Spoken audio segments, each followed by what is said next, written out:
Hello students, welcome back to the second lecture of class 8 mathematics. आज हम class 8 mathematics में second exercise शुरू करने वाले हैं हमारे सेकेंड चैप्टर की। अब तक हमने उसमें फर्स्ट एक्सरसाइज कर ली जहां हमने पैरेलल लाइंस और ट्रांसवर्सल के बारे में इंट्रोडक्शन पढ़ा। उसके अलावा हमने कई सारी नई बातें सीखी, जैसे कि करस्पॉन्डिंग एंगल सीखा, इंटीरियर एंगल सीखा, ऑल्टरनेट एंगल सीखा। ठीक है, ऑल्टरनेट एंगल में भी इंटीरियर ऑल्टरनेट एंगल और एक्सटर्नल ऑल्टरनेट एंगल सीखा। ठीक है, आज हम उसका एप्लीकेशन देखेंगे। मतलब पहली एक्सरसाइज समझे क्या थी? पहली एक्सरसाइज बेटा ये थी जहां आपने ये समझा कि इन एंगल्स को पहचाना कैसे जाए। मतलब अगर वो करस्पॉन्डिंग हो, ऑल्टरनेट हो या इंटीरियर हो, आप कैसे पहचाने वो आपने सीखा। आज हम इसका एप्लीकेशन देखेंगे जहां पर हमारे पास कुछ वैल्यूज होगी और उस वैल्यूज को लेकर हमको उसको आगे सॉल्व करना होगा। बट उससे पहले कुछ दो बातें जो पिछली एक्सरसाइज में तुम्हें नहीं दी, इस एक्सरसाइज में उसको समझना है। उसमें से पहली बात है, अगर मैं दो इंटीरियर एंगल का सम लूंगा, जैसे कि अगर मैं यहाँ पर बना लूँ 8 एंगल टोटल बनते हैं, A B C D E F G H. ठीक है, फेयर इनफ। यहाँ पर 8 एंगल है, आपके पास इंटीरियर एंगल है, यहाँ दो इंटीरियर एंगल और यहाँ पर भी दो इंटीरियर एंगल है। अगर आप यहाँ पर C और F को ऐड करेंगे तो याद रखो दो इंटीरियर एंगल को ऐड करें तो इन दोनों इंटीरियर एंगल को ऐड करके सम हमेशा आपको कितना मिलेगा? 180। वैसे ही D और E को भी ऐड करके आपको सम कितना मिलेगा? 180। ठीक है, ये पहली चीज आपको याद रखनी है कि सम ऑफ इंटीरियर एंगल्स कितना होता है? 180 होता है। ये याद रहेगा।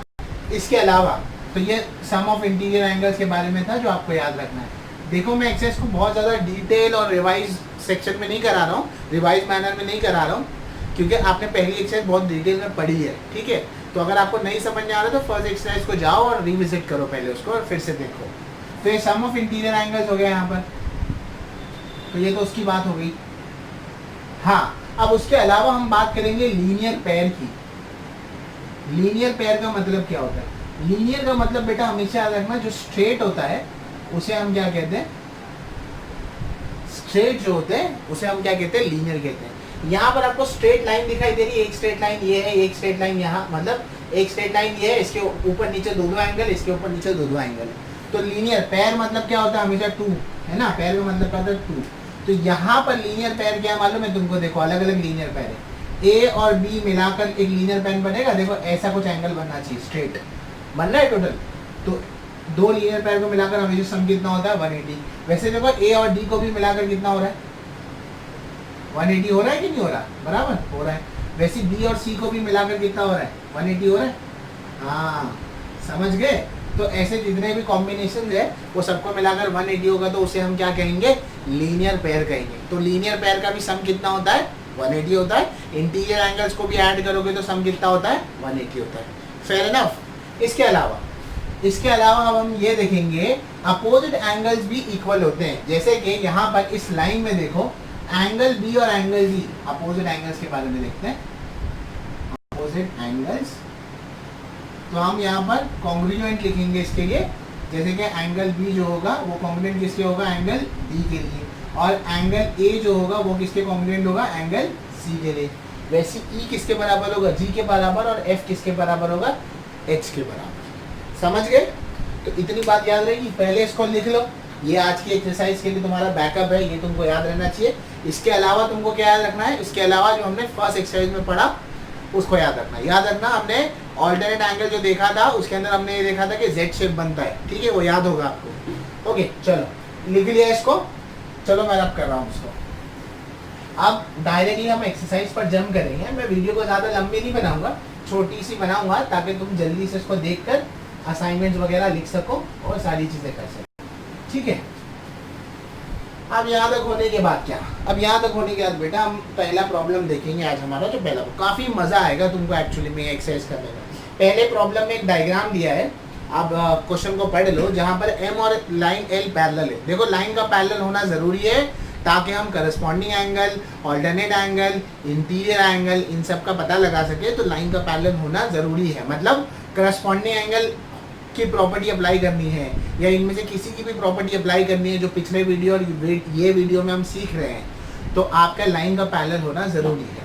अगर लाइन पैरेलल ना हो तो आप इसको कर नहीं पाएंगे। काफ़ी ज़रूरी बात। ठीक है, तो मैं डायरेक्ट डायग्राम पर जंप कर रहा हूँ। डायग्राम क्या हो देखो, एमसीक्यू टाइप क्वेश्चन, तो मेथड नहीं दिखाना है हमको, किस तरह से सॉल्व हुआ है, ठीक है। एक अच्छा सा डायग्राम है यहाँ पर, खूबसूरत सा, यहाँ P है, यहाँ M है, काफी मजा आएगी तुमको एक्सेल में। यहाँ N है, यहाँ जो है नहीं पता, ये यहाँ पर 3x है और यहाँ क्या है x है, और आपको वैल्यू फाइंड आउट करना है x का। बेटा क्वेश्चन पढ़ लो, क्वेश्चन में ये दिया है कि आपको वैल्यू किसका फाइंड आउट करना है x का। सबसे पहले ये बताओ ये दोनों एंगल कौन से एंगल है, इनको पहचानो पहले कौन सा एंगल है। कौन सा एंगल है, इंटीरियर एंगल है, दो लाइन के बीच में आ रहे हैं। और हमने अभी पढ़ा, थोड़ी सी देर पहले पढ़ा, क्या पढ़ा, अगर दो इंटीरियर एंगल को ऐड करते हैं तो सम कितना आता है, 180 आता है। तो यानी कि मैं बोल सकता हूँ 3x plus x is equal to 180 होगा। और बाजू में रीजन क्या लिखेंगे बताओ, रीजन लिखेंगे sum of interior angle, sum of interior angle, ठीक है। दो इंटीरियर एंगल को ऐड करके कितना होगा, 180 होगा।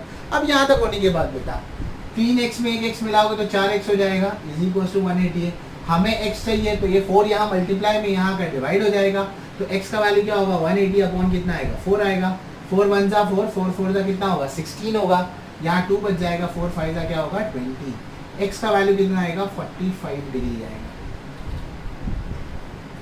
फेयर इनफ, समझने आया ये, ठीक है।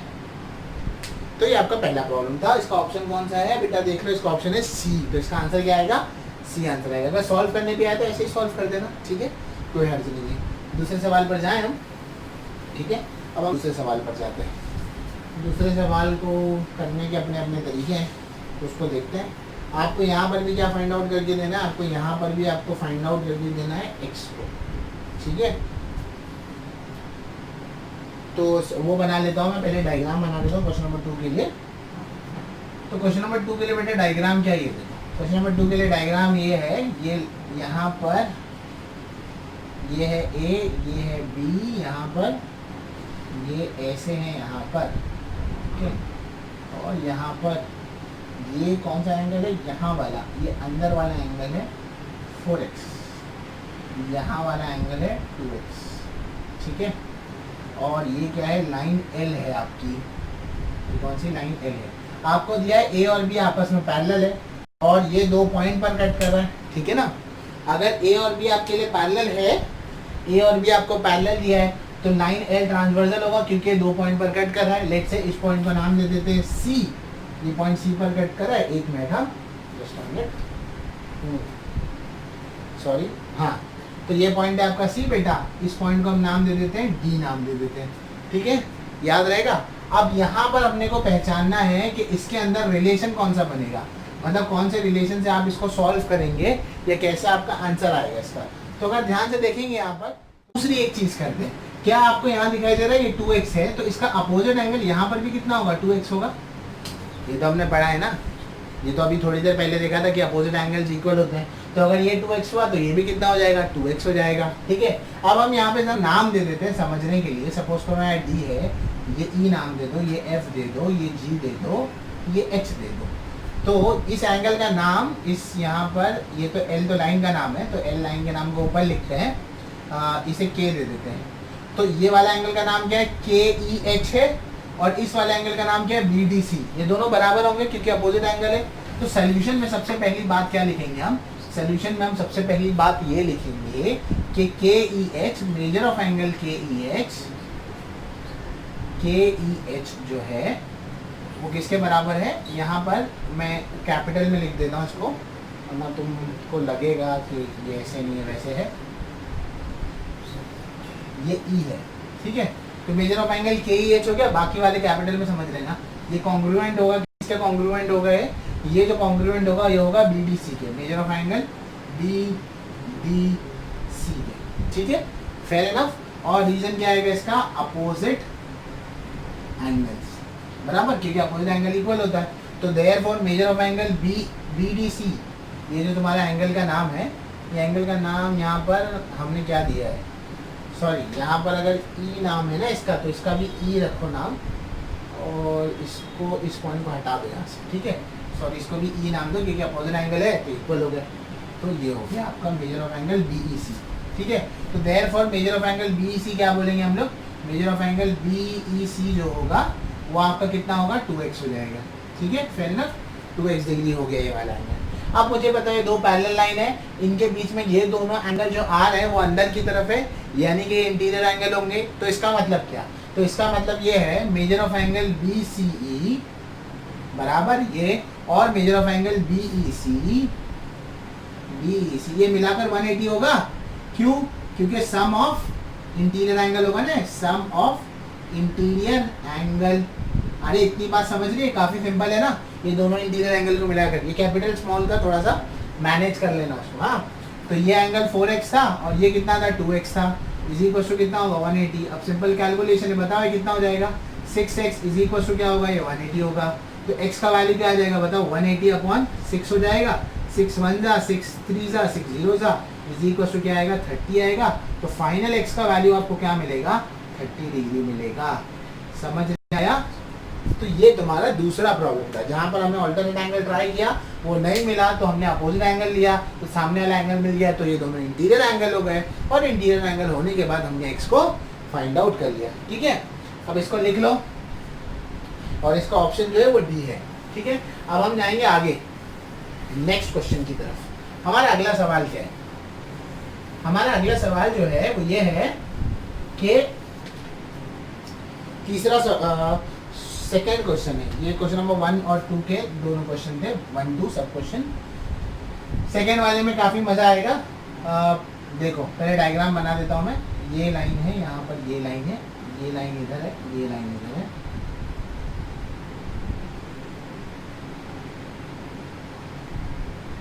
ठीक है, ये इधर है, ये टी और ये यहाँ है एस। ये ऐसे समझ के चलो ना, पजल को जोड़ते हैं ना आप, तो वैसे पजल को जोड़ना आपको। यहाँ पर ये x है और यहाँ पर मैं इसको थोड़ा सा बड़ा कर देता हूँ,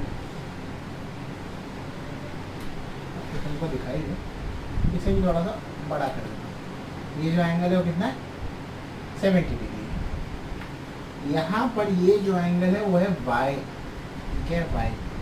यहाँ जो एंगल है वो है 40 डिग्री।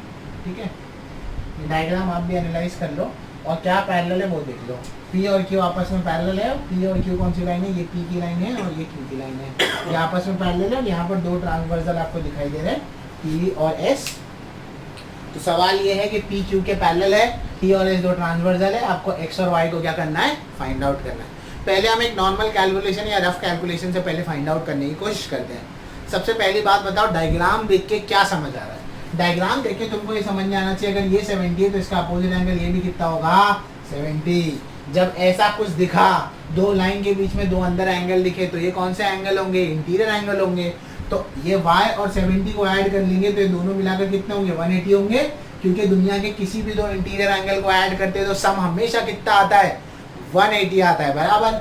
इसके बाद अब 70 को यहाँ भेजेंगे तो y का वैल्यू क्या होगा 180 माइनस 70, वो कितना आएगा 110। तो आपको ये तो 110 मिल जाएगा, तो ये आपका कितना आ गया 110 आ गया, है ना, ये हो जाएगा 110। लिखूंगा मैं उसको डिटेल में, डरो मत। ठीक है, अब यहाँ पर देखो, क्या ये 40 है तो क्या ये 40 नहीं होगा, बताओ क्यों, रीजन दो क्यों। अरे करस्पॉन्डिंग एंगल ये ऐसे जा रहा है इधर, इसका ट्रांसवर्सल का डायरेक्शन यहाँ पर, एंगल के दूसरे आर्म का डायरेक्शन यहाँ पर। ठीक है, ये वाले एंगल को कंपेयर करो, इसका ट्रांसवर्सल ऊपर, एंगल इधर, दोनों के आर्म्स मतलब दोनों एंगल्स के दोनों आर्म सेम डायरेक्शन में, तो कौन से एंगल होंगे करस्पॉन्डिंग एंगल। तो ये एंगल किसके इक्वल हो गया, इसके।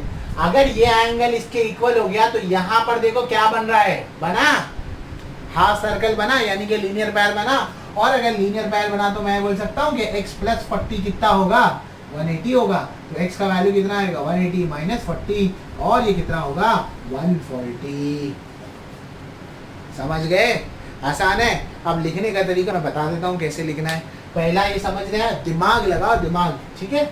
अब इसको रब करके अपन फेयर में लिखते हैं कि कैसे लिखेंगे, वरना तुम बोलोगे कि सर ने लिखाया नहीं, फेयर में हमने लिखाया नहीं। तो देखो फेयर में कैसे लिखेंगे इसको। अब इसको मिटा देते हैं, जैसा ओरिजिनल सम था सम वैसे ही लेते हैं। ठीक है, अब इसको नाम देना पड़ेगा, ये काफ़ी दर्द भरा चीज़ है जिसमें हमें नाम देना पड़ता है। ठीक है, तो अब इसे नाम देंगे तो लाइनों के नाम को थोड़े से मिटा देते हैं ताकि हमें कंफ्यूजन ना हो।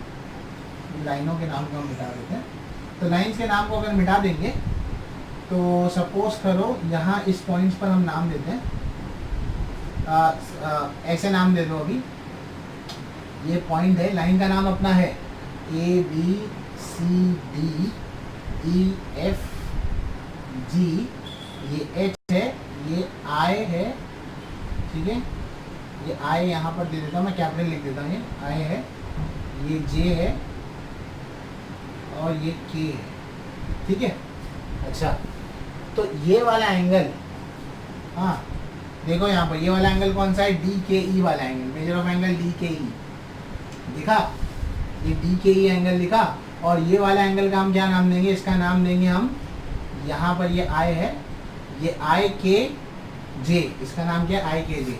तो ये किसके बराबर होगा, major of angle I K जे के बराबर होगा, आई के जे के बराबर होगा। रीजन क्या आएगा, एंगल के नाम से कंफ्यूज मत हो जाओ, अच्छे नाम खुद से दे देना चाहिए, सोनू टीटू जो नाम देना दे सकते हो। हाँ, तो यहाँ पर होगा, ये क्या है, अपोजिट एंगल, ये हो गया अपोजिट एंगल्स, ठीक है, ध्यान रखोगे। अच्छा, आगे देखो, तो अगर ये 70 था, डी के ई 70 था, तो आई जे के भी 70 होगा। Therefore measure of angle I K J is equal to कितना होगा, 70 डिग्री। तो ये कितना आ गया आपको, 70 डिग्री आ गया। अब ये वाला एंगल जो है वाई, उसका नाम डायरेक्टली है, तो हम लिख देंगे पहले वाले के लिए फॉर वाई, ऐसे लिखते हैं ताकि निकालने में आसानी हो, फॉर वाई। उसके लिए हम क्या करेंगे, measure of angle Y plus measure of angle I K J, ये मिलाकर कितना होगा, बोलो 180 होगा। क्यों, क्योंकि इंटीरियर एंगल का सम कितना होता है, 180 होता है। सम ऑफ इंटीरियर एंगल बोल सकते हो, सम ऑफ इंटीरियर एंगल, अरे समझ गए। तो मेजर ऑफ एंगल वाई कितना है, मेजर ऑफ एंगल वाई आपको पता नहीं, मेजर ऑफ एंगल आई के लिए कितना है, 70 है, इज इक्वल टू कितना होगा, 180 हो जाएगा। तो मेजर ऑफ एंगल वाई कितना आएगा, 180 में से क्या माइनस होगा बेटा, 70, और 180 में से जब 70 माइनस हो जाएगा तो वाई का वैल्यू कितना आ जाएगा, 110 आ जाएगा। आपको इतनी बात समझ में आ गई। तो ये आपका पहला पार्ट हो गया, ठीक है, इतना समझे आप। ओके, इसको लिख लो ताकि मैं इसको रब करूं और फिर हम किसकी तरफ जाएंगे, एक्स की तरफ। लिख लिए, चलो मैं रब कर रहा हूँ। हाँ, तो ये होने के बाद अब ये एक्स की कहानी क्या थी, एक्स की कहानी के लिए हमें करस्पॉन्डिंग एंगल को इक्वल बताना था। तो यहाँ पर major of angle A H I जो है, measure of angle A H I ना, आई कैपिटल नाम दिया है मैंने, तो ए एच आई है, और ये जो एंगल था इसका नाम था एच, ये जे पॉइंट है ना, एच जे के, ठीक है। So is congruent to measure of angle H J K, ठीक है, क्या है वो, एच जे के। तो और इसका रीजन क्या आएगा, यहाँ पर करस्पॉन्डिंग एंगल हो जाएगा, ठीक है। ये मैं शॉर्ट फॉर्म में ऐसे लिख रहा हूँ, एग्जाम में नहीं लिखना, करस्पॉन्डिंग एंगल पूरा लिखना बेटा वहाँ पर। हाँ, तो ये कितना है, 40 है, तो ये भी कितना हो जाएगा, 40। तो therefore measure of angle H J के कितना हो जाएगा, 40 डिग्री हो जाएगा। तो ये क्या आएगा बेटा, 40 डिग्री आएगा। हाँ, ये 40 डिग्री हो गया आपका। अगर ये 40 डिग्री हो गया, अब ये एक्स फाइंड आउट करना है यहाँ पर आपको। तो आपको मालूम है measure of angle H J के प्लस ये एच जे के हो गया ये एंगल, और दूसरा एंगल कौन सा था हमारा, ये वाला एक्स वाला एंगल। डायरेक्टली लिख देता हूँ, measure of angle X is equal to कितना होगा, 180, और इसका रीजन क्या आएगा, लीनियर पेयर। एक बात मैं आपको बता दूं, अगर सपोज करो आपने 180 तक ऐसे लिखा और रीजन में यहाँ पर लीनियर पेयर की जगह इंटीरियर एंगल लिख दिया, तो गलत लिखने पर वहाँ पर मार्क्स कटेंगे, और नहीं भी लिखने पर कटेंगे आपके मार्क्स, ठीक है। ये आपको ब्रैकेट वाली चीज़ें लिखनी पड़ेगी। तो ये तो 40 है, मेजर ऑफ एंगल एक्स आपको फाइंड आउट करना था, इसी को ये कितना हो जाएगा, 180 हो जाएगा। तो मेजर ऑफ एंगल एक्स क्या आ जाएगा, 180 में से क्या माइनस करेंगे, 40, 180 में से 40 माइनस करेंगे तो कितना आएगा, 140। तो ये कितना आ जाएगा, 140 डिग्री। समझ में आ गया आपको। तो ये आपका सेकेंड जो क्वेश्चन है वो यहाँ पर समाप्त होता है, ठीक है, लिख लो। अब रब कर रहा हूँ मैं इसको, ठीक है। यहाँ तक होने के बाद अब हम जाएंगे आगे की तरफ। आगे हम देखते हैं नेक्स्ट क्वेश्चन। मजा आ रहा है ना, ठीक है। हाँ, लिखने में तुमको थोड़ा सा प्रैक्टिस लगेगा उसका मेथड, पर एंगल फाइंड आउट करने में तो काफ़ी मज़ा आना चाहिए। तीसरा क्वेश्चन, ये मेरा फेवरेट क्वेश्चन है, काफ़ी मज़ा आता है इसके अंदर करने में। इसको पजल की तरह लेना ना, अभी देखो ये तो एक्सो एक्सो वाला हो गया अपना, यहाँ पे एक्सो एक्सो बनाते ना अपन, वैसे बना मत लो, हाँ ठीक है, बनाओगे तो घर से बाहर नहीं करोगे। ये एल है, ये एम है, ये पी है, ये क्यू है।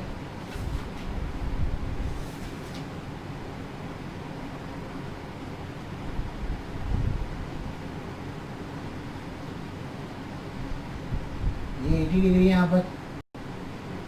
यहाँ पर ए है, ये नहीं पता, यहाँ पर सी है बेटा, और यहाँ पर जो है वो बी है आपका। ठीक है, फेयर एनफ, सब सबके पैरेलल है, पी क्यू के पैरेलल है, एल एम के पैरेलल है। ठीक है, कोई किसी का भी ट्रांसवर्सल बना सकते हो। आपने जो भी आंसर निकालेंगे उसको जस्टिफाई करना है कि आपके ये आंसर कैसे आए। ठीक है, तो थोड़ा सोचते हैं कि हम लोग क्या कर सकते हैं यहाँ पर, तो हमें समझने आएगा। देखो मुझे नहीं पता अभी इसका आंसर कैसे पहले स्टेप में या एकदम कम स्टेप में कैसे निकालूं, बट अगर देखोगे यहाँ पर तो कुछ चीज़ें आपको नज़र आएगी। सी और बी को ज़रा देखो, क्या आपको ये दोनों करस्पॉन्डिंग एंगल नज़र आ रहे हैं? ये दोनों के एक आर्म नीचे की तरफ, बाकी आर्म इस साइड की तरफ, तो यानी बी और सी तो इक्वल है। तो किसी तरह अगर मैं ये निकाल लूँ, बी निकाल लूँ, तो मुझे क्या मिल जाएगा? सी मिल जाएगा। अरे बात सही है नहीं? अलग अलग तरीके निकालने के लिए, ठीक है। अच्छा, तो वो मैं कर सकता हूँ। दूसरा देखो ये 80 है तो करस्पॉन्डिंग एंगल में ये भी कितना होगा बेटा? 80 होगा, बराबर। और यहाँ पर एक ये पूरा लीनियर पेयर बनेगा, तो ये अगर ये टोटल कितना होगा 180, तो ये 80 होगा, तो ए कितना होगा 100 हो जाएगा। बात समझ जाएगी? तो ये आपको कितना मिल जाएगा? 100 मिल जाएगा। समझ गए? या तो आप और एक सिंपल रास्ता बताओ इसका करने के लिए, जो यहाँ पर आप कर सकते हो, वो ये कर सकते हो, ये पी और क्यू आपस में पैरेलल है, तो ये दोनों इंटीरियर एंगल है, तो दो इंटीरियर एंगल को ऐड करके कितना होता है? 180 होता है, तो ये 80 हो जाएगा, तो ये कितना आ जाएगा? 100 आ जाएगा। बात समझ गए? ठीक है। अच्छा, तो सबसे पहले नाम देते हैं हम। यहाँ पर नाम क्या देंगे वो देखो, नाम काफ़ी सारे फिर से नाम देने पड़ेंगे हमें यहाँ पर। तो लाइंस के नाम को हटा देते हैं हम, लाइन के नाम तो आपको पता है। तो मैं डायरेक्टली लिखूँ, जाने दो, लिखता हूँ ए बी सी डी, नाम दे दे तो अच्छा होता है, ई एफ, ठीक है। यहाँ पर हम ले लेते हैं जी एच, यहाँ ले लेते हैं आई, यहाँ ले लेते हैं जे, यहाँ ले लेते हैं के, यहाँ ले लेते हैं एल। ठीक है, हमें निकालना है ए बी सी एंगल निकालना है। ठीक है, तो डायरेक्टली मैं कह सकता हूँ एंगल ए, ये जो एंगल ए है, मेजर ऑफ एंगल, ऐसे लिखता हूँ मैं, सिंस पी और क्यू था ना, यहाँ पर क्या था? पी और क्यू था।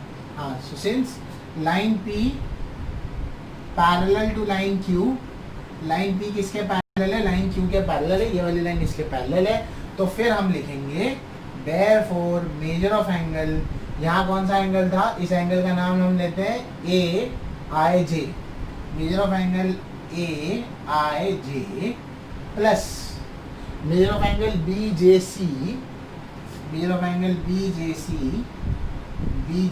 इसी को कितना होगा? 180 होगा। Fair enough. तो ए आई जे कितना है? 80 है, बी जे सी हमें पता नहीं है, ठीक है, इसी को क्या होगा? 180 होगा। अब measure of angle B J C यानी कि ए है ना, बी जे सी को ए ही नाम लिखते हैं ना हम, ताकि पता रहे, तो वो तो निकाल रहे हैं, वरना बोलेंगे सर ए तो निकाले नहीं, कुछ और ही निकाल कर दीजिए भाई। तो मेजर ऑफ एंगल ए निकालने के लिए 180 में से क्या माइनस करेंगे आप? 80 को माइनस कर देंगे, तो measure of angle A ultimately आपको क्या मिल जाएगा? 100। तो बेटा आपका ये वाला आंसर कितना आ गया? सॉरी 100 हो गया। तो ये इतना पार्ट तो लिख लो, पहला ए के लिए लिख लो, तो इससे आपको ए मिल गया, मेजर ऑफ एंगल ए आपका 100 आ गया। लिख लिया इसको, मैं इसको रब कर देता हूँ। अब हमारा फोकस है बी और सी को निकालना। मैं किसी तरह से अगर इसको निकाल लूँ, ठीक है, तो मालूम पड़ जाएगा। तो ये वाला एंगल, जो ए वाला एंगल था, वो हमें क्या मिला? 100 मिल गया। ठीक है, ये वाला समझ गए, 100 मिल गया। अब इस पर आते हैं हम, तो ये तुम्हें तो 100 मिल गया। अब यहाँ पर अगर देखोगे तो इसके नीचे करस्पॉन्डिंग में कौन सा एंगल आ रहा है तुम्हारे पास? ये वाला एंगल आ रहा है। तो अगर ये एंगल तुम्हारे पास यहाँ पर आ रहा है, तो ये भी कितना होगा? 100 होगा, है ना। करस्पॉन्डिंग एंगल की पहचान क्या है? ट्रांसवर्सल का डायरेक्शन और दूसरे आर्म का डायरेक्शन। तो एंगल ए को देखो, उसका ट्रांसवर्सल का डायरेक्शन ऊपर जा रहा है और ये यहाँ जा रहा है। वैसे अगर ये वाले एंगल की बात करो, इसका जो भी नाम है, जे के सी, जो भी नाम है इसका, ठीक है, हमने नाम काफ़ी अच्छे नहीं दिए इसको, ठीक है, तो वो भी क्या है? 100 है। अब ये 100 आ गया, तो यहाँ से बी मिल जाएगा। कैसे बताओ? लीनियर पेयर ये टोटल 180 होगा, तो ये 100 हुआ, तो ये 80 होगा। और अगर ये 80 हो गया तो करस्पॉन्डिंग एंगल से ये भी कितना मिल जाएगा आपको, 80 मिल जाएगा। तो अब हम यहाँ पर क्या करेंगे, अब हम करेंगे यहाँ पर ये जो है मेजर ऑफ एंगल ए लिख देते हैं direct. Measure of angle A is congruent to, किसके कॉन्ग्रुएंट है ये कॉन्ग्रुएंट है जे के डी के कॉन्ग्रुएंट है, ठीक है। इसका नाम क्या है, जे के डी नाम है ना, ठीक है। Is congruent to measure of angle J K D, और रीजन लिखेंगे हम लोग करस्पॉन्डिंग एंगल, ठीक है। Therefore measure of angle J K D कितना हो जाएगा, जे के डी कितना हो जाएगा, वो हो जाएगा 100, ठीक है। इतना हो गया। अच्छा, अब इस पर आते हैं। Measure of angle J K D plus angle B is equal to 180। ये क्या है भाई, लीनियर पेयर है, लीनियर पेयर, ओके। तो जे के डी कितना है, जे के डी 100 है, measure of angle B is equal to कितना है, 180 है। तो मेजर ऑफ एंगल बी कितना आ जाएगा, मेजर ऑफ एंगल बी होगा 180 में से क्या माइनस करेंगे, 100। तो मेजर ऑफ एंगल बी कितना मिल जाएगा आपको, 80 डिग्री मिल जाएगा, समझ गए। और measure of angle B 80 degree आ गया, तो मेजर ऑफ एंगल सी भी क्या होगा, 80 डिग्री होगा। रीजन लिख देना उसका, करस्पॉन्डिंग एंगल, उतना लिख लोगे ना। मैं आगे की सम की तरफ बढ़ूँ, ओके, इसको लिख लो। अब हम जाएंगे नेक्स्ट प्रॉब्लम की तरफ, ठीक है। देखते हैं नेक्स्ट प्रॉब्लम क्या कहता है। तो हमारा जो नेक्स्ट प्रॉब्लम है बेटा, अगेन उसमें भी एक डायग्राम है और काफ़ी स्ट्रेट फॉरवर्ड क्वेश्चन है, ठीक है। स्टार मार्क वाले क्वेश्चन है। तो ये ऐसे है, यहाँ पर ये इधर ऐसे हैं और ये ऐसा है। ये यहाँ पर x है, ये यहाँ पर y है, ये यहाँ पर 105 डिग्री है और ये यहाँ पर z है। देख के ही पहचान रहे होंगे कि क्या निकालना है, क्या नहीं निकालना है। काफ़ी सिंपल लग रहा होगा तुम्हें यहाँ पर, ठीक है ना। तो ये जो है, ये यहाँ पर L है, ये यहाँ पर A है, ये यहाँ पर B है, ठीक है। तो ये दोनों तो अपोजिट एंगल है, तो ये दोनों तो बराबर होंगे, है ना। पहली बात ओरली करते हैं, पहले इसको x y z निकालना है, A और B पैरेलल है, ये ट्रांसवर्सल हो गया, ठीक है। z तो काफ़ी आसान है ना निकालना। तो ये तो 75 हो जाएगा, कैसे, टोटल 180 होगा ना बेटा। तो 180, ये लीनियर पेयर बन रहा है, तो 180 होगा, तो उसमें तो 105 निकाल दो, तो कितना हो जाएगा, 75 हो जाएगा। इतना आप समझ गए। तो ये एंगल कितना आ गया आपको, 105 आ गया। तो अगर ये 105 आ गया, तो क्या ये करस्पॉन्डिंग में आपको दिख रहा है, x यहाँ पर जा रहा है, याद है, और ये यहाँ पर जा रहा है, तो ये भी कितना होगा, 105 होगा।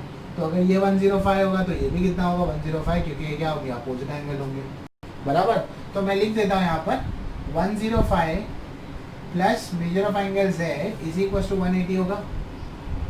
और ऊपर भी लिखते हैं, since line A is parallel to line B, किसके पैरेलल है, लाइन B के पैरेलल है। और यहाँ पर ये क्या होगा, लीनियर पेयर। तो मेजर ऑफ एंगल Z क्या होगा, मेजर ऑफ एंगल Z होगा 180 में से क्या माइनस होगा, 105, और वो मेजर ऑफ एंगल Z क्या होगा, 75 डिग्री। फेयर इनफ, इतनी बात समझ गए आप। तो ये हो गया 75 डिग्री। उसके अलावा अगर आप यहाँ पर ये देखेंगे, x और आपको y फाइंड आउट करना है, तो आप ऐसे लिख सकते हैं, measure of angle x is equals to, इसका जो भी नाम है, हमने नाम नहीं दिया, इज इक्वल्स टू डायरेक्टली लिख देता हूँ मैं आपकी बार। वो क्या आएगा, 105। रीजन क्या होगा बोलो, करस्पॉन्डिंग एंगल, ठीक है ना। मतलब ये वाला एंगल इसके बराबर होगा, इसका नाम जो भी ले लो। तो और फिर उसके बाद क्या होगा, therefore measure of angle x is congruent to measure of angle y is equals to 105 degree. Reason क्या आएगा, अपोजिट एंगल। अरे समझ गए बेटा। इस तरह से तुम्हारा ये वाला सवाल भी कंप्लीट होता है। इसको थोड़ा डिटेल में लिखना, नाम वगैरह डाल के लिख सकते हो, ठीक है। वो नाम डालने के तो एक्सरसाइज लंबी हो जाएगी। ओके, अब हम जाएंगे लास्ट क्वेश्चन की तरफ, ठीक है। समझ में आ रही होगी एक्सरसाइज, डरना नहीं है, 2 से 3 बार प्रैक्टिस करो, ये आ जाएगा आपको इंशाल्लाह, ठीक है। Fair enough. अब हम यहाँ तक तो चले गए। अब इसके अलावा हमारा आखिरी क्वेश्चन जो है वो देखते हैं। हमारे आखिरी क्वेश्चन में क्या दिया हुआ है,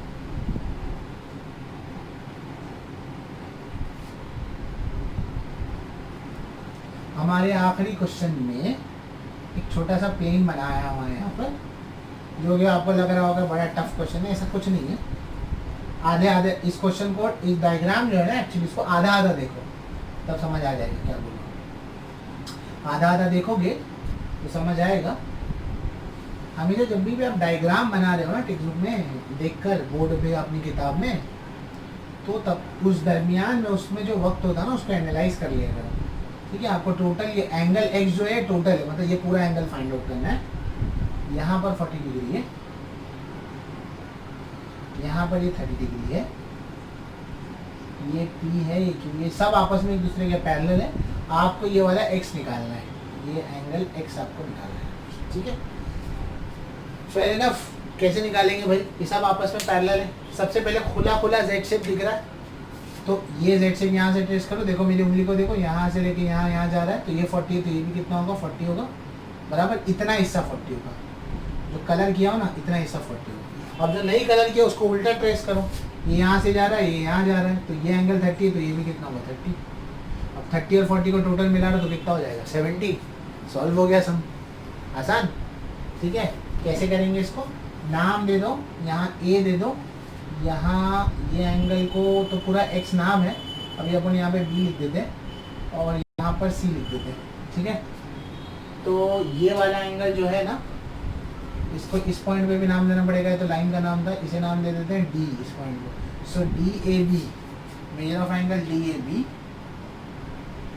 ठीक है, इज कॉन्ग्रुएंट टू DAB, किसके कॉन्ग्रुएंट है ABE के। ठीक है, इसे नाम देते हैं मेजर ऑफ एंगल ABE के, ABE के। रीजन क्या आएगा, ऑल्टरनेट एंगल, ऑल्टरनेट एंगल आ जाएगा। Therefore measure of angle ABE कितना हो जाएगा, therefore measure of angle ABE हो जाएगा बेटा तुम्हारा 40 डिग्री। ये 40 डिग्री आ गए, समझ गए तब। अब ये 40 डिग्री आने के बाद अब यहाँ उल्टा घूमे आप, यहाँ पर इसको, इस पॉइंट को हम नाम दे देते हैं F नाम दे देते हैं, तो FCB है। Measure of angle FCB is congruent to CBE, measure of angle CBE। ये क्या होगा, ऑल्टरनेट एंगल। ठीक है, ये 30 है तो ये भी कितना होगा 30 होगा। तो देयरफॉर मेजर ऑफ एंगल क्या नाम था उसका, CBE, CBE इसी को कितना हो जाएगा 30 डिग्री। ठीक है, इसे 1 ले लो, इसे 2 ले लो, ये दोनों को मिला लोगे तो x मिल जाएगा। मेजर ऑफ एंगल x क्या है, मेजर ऑफ एंगल x था ये दोनों एंगल को मिलाने का, यानी कि major of angle ABE plus measure of angle CBE। ये लिख लो, ज़्यादा पूछना मत, एक पोस्टुलेट होता है एंगल एडिशन प्रॉपर्टी। तो ये है यहाँ पर एंगल एडिशन प्रॉपर्टी। दो एंगल को ऐड करोगे तो पूरा एंगल मिलेगा ना, तो इसमें कोई महान बात नहीं है जो तुम्हें पता नहीं लगी यहाँ से। तो मेजर ऑफ एंगल x क्या हो जाएगा बताओ, ये AB 40 था और ये 30 आ जाएगा, तो मेजर ऑफ एंगल x कितना होगा 40 और 30 कितना हो जाएगा 70 डिग्री। तो ये कितना आ गया आपका 70 डिग्री आ गया। तो इस तरह से ये भी क्वेश्चन आपका क्या हो गया, सॉल्व हो गया। ठीक है, तो फाइनली हमारा ये एक्सरसाइज भी खत्म होता है। अपने दोस्तों के साथ इसको शेयर करो वीडियो।